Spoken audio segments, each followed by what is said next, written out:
अक्सर आपने इस तरह की बातें किसी ना किसी से जरूर सुनी होंगी कि मैं उससे बहुत नाराज हूं, उसे कभी भी माफ नहीं करूंगा, मैं उसे सबक सिखा कर रहूंगा, मेरी बात ना मानकर उसने मेरा अपमान किया है।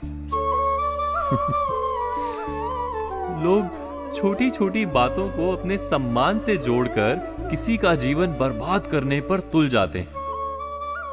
कई बार इस नाराजगी से लोग अपना भी अहित कर रहे होते हैं। कैसे? हर व्यक्ति का एक अपना व्यक्तित्व होता है, उसका एक आभा प्रभा मंडल यानी एक ऑरा होता है। जैसे देवताओं के चित्रों में आप उनके चेहरे के आसपास प्रकाश का घेरा देखते हैं, ठीक वैसे ही हम जितने लोगों से जितने गहरे नाराज रहते हैं, हमारे चेहरे का वो तेज उतना ही कमजोर होता जाता है। इसका कारण होता है नाराजगी के केंद्र में छुपकर बैठा क्रोध और तमस। जब हम किसी पर नाराज होते हैं तो हम वास्तव में उस पर क्रोध कर रहे होते हैं, और वो क्रोध हमारे भीतर उस व्यक्ति के लिए एक संघार की भावना को जन्म देता है। हम उस व्यक्ति को अनेक प्रकार से नीचा दिखाने और बर्बाद करने का उपाय सोचने लगते हैं।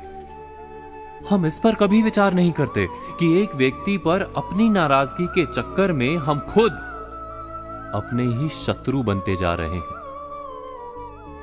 इस नाराजगी के परिणाम चक्र को मैं एक उदाहरण देकर समझाता हूं।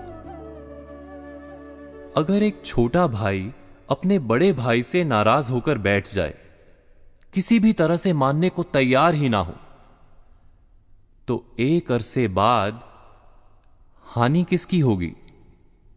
विचार कीजिए। छोटा भाई अपने बड़े भाई से मिले ज्ञान, साथ, अनुभव से वंचित रह जाएगा। ऐसा होगा या नहीं?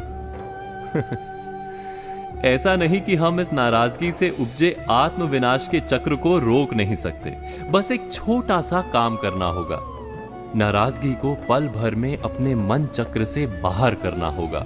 अपने को सदा ही हरा भरा रखने के लिए यह काम करना आवश्यक है। तो आज की गई बातों पर विचार कीजिए और कल की प्रतीक्षा कीजिए।